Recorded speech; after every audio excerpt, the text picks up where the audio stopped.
कि क्या बिहार में जो सरकार है वर्तमान की नीतीश कुमार की, वो क्या गिर जाएगी। वहीं दूसरी तरफ सरकार में जो लोग बैठे हैं, जीतन राम मांझी हो, मुकेश सहनी हो, वो लगातार लोग पप्पू यादव के समर्थन में सामने आ रहे हैं।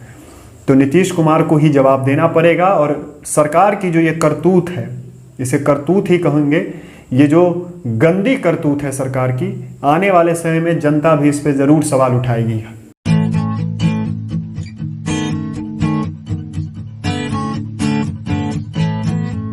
नमस्कार, आप सभी का स्वागत है। और इस वीडियो में हम बात करेंगे कि क्या बिहार में जो सरकार है वर्तमान की नीतीश कुमार की, वो क्या गिर जाएगी। पप्पू यादव के गिरफ्तारी के बाद बिहार में हलचल सी मच गई है। सिर्फ लोगों के बीच नहीं बल्कि राजनीतिक हलकों से भी अलग अलग जगहों से बड़ी खबर सामने आ रही है। जहां राजद पप्पू यादव के सपोर्ट में है, वहीं दूसरी तरफ सरकार में जो लोग बैठे हैं, जीतन राम मांझी हो, मुकेश सहनी हो, वो लगातार लोग पप्पू यादव के समर्थन में सामने आ रहे हैं। जो घटना है एक बार फिर हम आपको बता देते हैं। पप्पू यादव को आज सुबह उनके घर से गिरफ्तार किया गया। पहले होम डिटेंशन दिया गया था, फिर उसके बाद गिरफ्तार करके गांधी मैदान स्थित जो थाना है, गांधी मैदान थाना, वहां ले जाया गया। उसके बाद फिर वहां से दिन भर कार्रवाई चली, कागजी कार्रवाई हुई, कोविड टेस्टिंग हुआ और उसके बाद लगभग 30 साल पुराने केस में उन्हें गिरफ्तार किया गया और फिर मधेपुरा ले जाया जा रहा है। कुछ देर पहले उन्हें मधेपुरा ले जाया गया है। तो ये सवाल उठाता है, सरकार के मंशा पे सवाल उठाता है। और लगातार जो बयानबाजियां सामने आ रही हैं, उनके कार्यकर्ता जो सेवा दल के, जन अधिकार पार्टी सेवा दल के लोग हैं, जो लगातार लोगों के बीच जाकर मदद पहुंचाते थे, लगातार लोगों के बीच जाकर खाने बांटते थे, उन्हें भी आज जब वो पीएमसीएच गए थे खाना बांटने सुबह में, तब वहाँ जो सुरक्षा बल थे, उन्होंने उससे कहा कि आप लोग यहाँ खाना नहीं बांट सकते क्योंकि आपके जो सुप्रीमो हैं वो जेल में है, वो गिरफ्तार हो चुके हैं। अब सरकार के मंशा पे कहीं ना कहीं एक न एक सवाल उठता है। ये मामला शुरू कहाँ से होता है? ये मामला शुरू होता है सारण से। राजीव प्रताप रूढ़ी सांसद हैं, पूर्व केंद्रीय मंत्री रह चुके हैं। उनके सांसद निधि से लगभग 2 दर्जन से अधिक एम्बुलेंस पड़ी रहती है, सरी रहती है, जहां बिहार में एक तरफ ठेले पर लोग मरीजों को ढोते हैं, परिजनों को ढोते हैं, जहां पर मरीज बस इसलिए मर जाते हैं क्योंकि एम्बुलेंस नहीं मिल पाता। वहां कहीं इसी बिहार के कोने में एम्बुलेंस सड़ता हुआ मिलता है।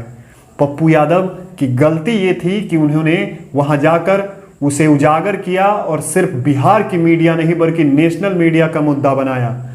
पप्पू यादव की गलती ये थी कि वो जाकर ऑक्सीजन फ्री में दे रहे थे, रेमडेसिविर इंजेक्शन वो फ्री में बांट रहे थे, बेड वो फ्री में उपलब्ध करवा रहे थे।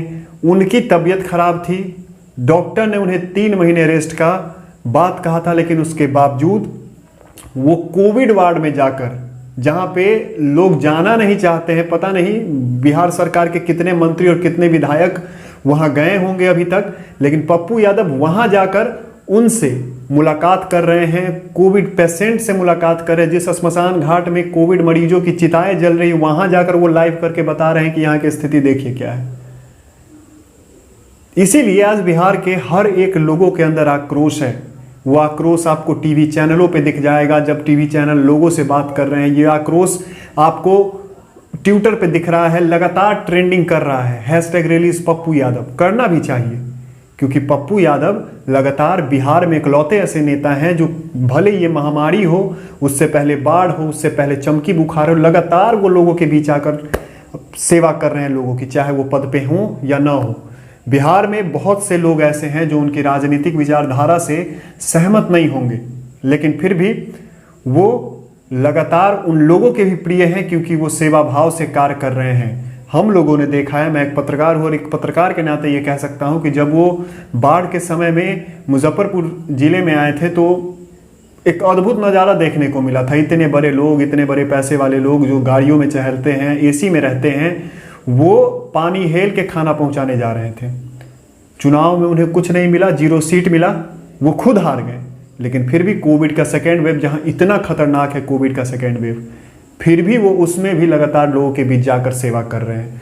तो इसे राजनीति से परे मानते हुए इसे सिर्फ और सिर्फ सेवा भाव के नजर से देखना चाहिए। और सरकार से ये सवाल पूछा जाएगा, नीतीश कुमार से पूछा जाएगा कि क्या अगर पप्पू यादव को उन्होंने गिरफ्तार किया है और उनका जो सारा कार्य जो था वो जो कर रहे थे, ऑक्सीजन, रेमडेसिविर, तो क्या नीतीश कुमार अब फ़ोन उठाएंगे, अपना नंबर जारी करेंगे कि हाँ आप हमसे बात कीजिए, हम आपका जो भी समस्या है उसका समाधान करेंगे?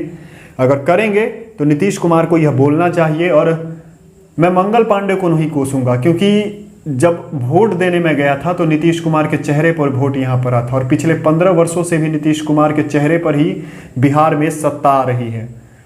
तो नीतीश कुमार को ही जवाब देना पड़ेगा। और सरकार की जो ये करतूत है, इसे करतूत ही कहेंगे, ये जो गंदी करतूत है सरकार की, आने वाले समय में जनता भी इस पर ज़रूर सवाल उठाएगी। दूसरी चीज़ कि क्या बिहार में जो वर्तमान की सरकार है, नीतीश कुमार की सरकार है, वो क्या गिरने वाली है? क्या सरकार गिर जाएगी पप्पू यादव के अरेस्ट होने के बाद? इसके पीछे 2-3 तथ्य हैं। आप पहले ये चार्ट देखिए, इस चार्ट में आपको समझ आ जाएगा कि वर्तमान में जो सीटों की स्थिति है वो भारतीय जनता पार्टी की 74 है, कांग्रेस की 19, जनता दल यू 43, अब 45 है, क्योंकि एक बीएसपी और एक एलजेपी के वो जेडीयू शामिल हुए, तो 45, RJD 75, VIP 4, MIM 5, CPI 2, CPIM Maoist 2, CPIML 12, हम 4, बीएसपी 1 और इंडिपेंडेंट 1। ये सीटों की बात हो गई, पूरी सीट। लेकिन यहाँ पेच कहाँ है? पेच यही है कि हम के राष्ट्रीय अध्यक्ष और वीआईपी के राष्ट्रीय अध्यक्ष मुकेश सहनी और जीतन राम मांझी, उन दोनों ने पप्पू यादव का सपोर्ट किया है और उन दोनों ने नीतीश कुमार के इस कार्रवाई पर अपनी विरोध जताई है। नाम लेके उन्होंने नहीं जताया, क्योंकि लगातार वो दोनों सरकार में है। जीतन राम मांझी के बेटे मंत्री हैं और जो मुकेश सहनी है वो तो खुद मंत्री पद में है, मंत्री पद पे हैं, एमएलसी हैं। फिर दूसरी तस्वीर मैं आपके साथ दिखाता हूं। अब अलायंस वाइज अगर हम देखें तो 125 एनडीए के पास है, 2 और ऐड कर दीजिए तो 127, 110 आरजेडी, 5 अदर, जिसमें 5 एमआईएम के। अब जो टोटल आपने देख लिया ये कितने सीट किस पार्टी के पास है और किस अलायंस के पास कितने सीट है। तो बिहार में कुल 243 विधानसभा की सीटें हैं। अब 243 विधानसभा की सीट को अगर आप आधा करते हैं तो मान के चलिए 125। लेकिन अगर वीआईपी और हम दोनों अगर इस गठबंधन से निकल जाती है तो क्या होगा इस सरकार का, वो आप अच्छी तरह से समझ सकते हैं। हम ऐसा क्यों बोल रहे हैं, इसके पीछे भी तर्क है, इसके पीछे भी तथ्य है। आप जीतन राम मांझी का यह ट्वीट देखिए, उन्होंने जो आज ट्वीट किया है आप वो देखिए। आप स्क्रीन पे भी ट्वीट देख सकते हैं। पूर्व मुख्यमंत्री जीतन राम मांझी और हम के राष्ट्रीय अध्यक्ष का ये ट्वीट है। उन्होंने क्या किया है सो पढ़िए। जन सेवा के कार्य में निहित तथा इस महामारी के दौर में अपने सामाजिक दायित्व का निर्वहन करने वाले व्यक्ति श्री पप्पू यादव जी को गिरफ्तार करना एक अति निंदनीय और सरकारी तंत्र को शर्मसार करने वाला कृत्य है। अतः मैं मांग करता हूं कि उन्हें जल्द से जल्द रिहा किया जाए। उन्होंने दूसरी ट्वीट उसी में किया है कि अगर उनके पास आने जाने का पास नहीं था तो उन्हें तत्काल दिया जा सकता था। इसमें गिरफ्तार करना एक संवेदनशील कदम है। ये जीतन राम मांझी का ट्वीट है। जीतन राम मांझी बिहार के पूर्व मुख्यमंत्री रह चुके हैं। वर्तमान में बिहार में जो सरकार चल रही है उसमें घटक दल हैं, उनके बेटे मंत्री हैं बिहार सरकार में, और उन्होंने ये ट्वीट किया। अब आप समझिए 4 सीटें हैं हम के पास, अगर 4 सीटें निकल जाती है तो ये सरकार कहाँ टिकेगी। बड़ी बात ये भी है।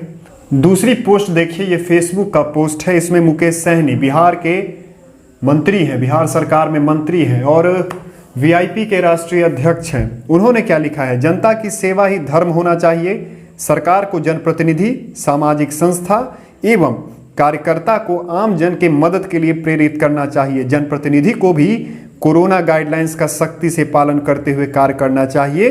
ऐसे समय में सेवा में लगे पप्पू यादव को गिरफ्तार करना असंवेदनशील है। अब बताइए, अब 2 घटक दल अगर ये दोनों निकल जाते हैं तो नीतीश कुमार की सरकार कहाँ टिकेगी, क्योंकि ये जो वर्तमान की सरकार है वो 4 खंभों पे टिकी हुई सरकार है। और 2 खंभे उसमें से किस तरह लचर रहे हैं, किस तरह सवाल उठा रहे हैं, उस पर आप जवाब सोच सकते हैं। और उसके आगे का सवाल क्या होगा, क्योंकि पप्पू यादव को मधेपुरा ले जाया गया है। पुलिस पहले बोली लॉकडाउन उल्लंघन, और फिर बाद में पता चला कि 32 साल पुराने केस को लेकर पप्पू यादव को गिरफ्तार किया गया है और उन्हें मधेपुरा ले जाया जा रहा है। इस बीच लोगों का सरकार के प्रति बहुत गुस्सा है। अपनी जो सरकार के प्रति लोग गुस्सा है वो लगातार ट्विटर के जरिए, फेसबुक के जरिए लगातार जाहिर कर रहे हैं। लॉकडाउन है इसलिए लोग सड़क पर नहीं उतर रहे हैं, क्योंकि पता नहीं नीतीश कुमार जी उन्हें भी जेल में डलवा दें। आपकी क्या राय है?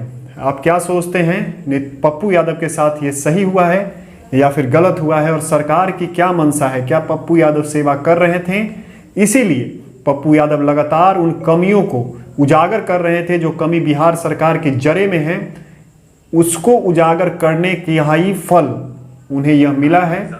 इन सभी चीज़ों को ध्यान में रखते हुए क्या बिहार सरकार ने इन्हें गिरफ्तार किया है, इस पे जरूर अपनी राय दीजिएगा।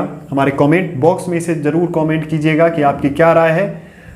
दूसरी चीज़, इस वीडियो को लाइक कीजिएगा और हमारे चैनल को सब्सक्राइब जरूर कर लीजिएगा। और अपना ख्याल रखिएगा, कोरोना का टाइम है, घर पे रहिएगा, ख्याल रखिएगा। इस वीडियो में बस इतना ही। बहुत बहुत धन्यवाद।